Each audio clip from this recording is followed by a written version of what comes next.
Untuk menambahkan nomor urut di Microsoft Excel, misalkan di sini ada nama-nama desa, kalian tidak usah satu persatu seperti kayak gini. Satu titik spasi, kemudian kita buat di sini. Misalnya 2 titik spasi. Nah, ini kan lumayan lama ya kalau datanya banyak ya. Kita undo saja dan kita akan coba menggunakan formula ya. Nah, jadi formulanya seperti apa? Sekarang kita gunakan fungsi row. Oke, ini row itu adalah menentukan baris ke gitu ya. Jadi kita tulis aja row seperti kayak gini. Nah, ini kan baris ketiga karena di sini posisinya adalah ketiga. Nah, supaya nanti barisnya ke satu, kalian bisa menggunakan fungsi kurangi dengan 2. Itu jadi angkanya 1 ya. Kalau kita buat di sini, dia akan nomor urut ya 1 sampai dengan 14. Oke. Lalu kita bagaimana cara menambahkan dengan ini? Nah, untuk menambahkannya kalian tekan atau buat karakter N seperti ini ya, karakter N seperti ini.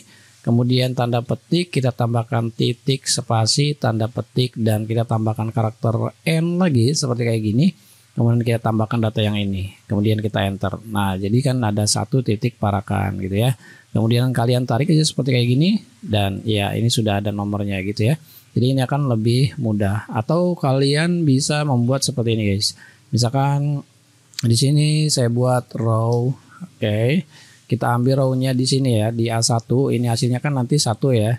Nah, setelah ini kalian gabungkan dengan fungsi atau karakter N, kemudian tanda petik, titik spasi, tanda petik, dan karakter N lagi.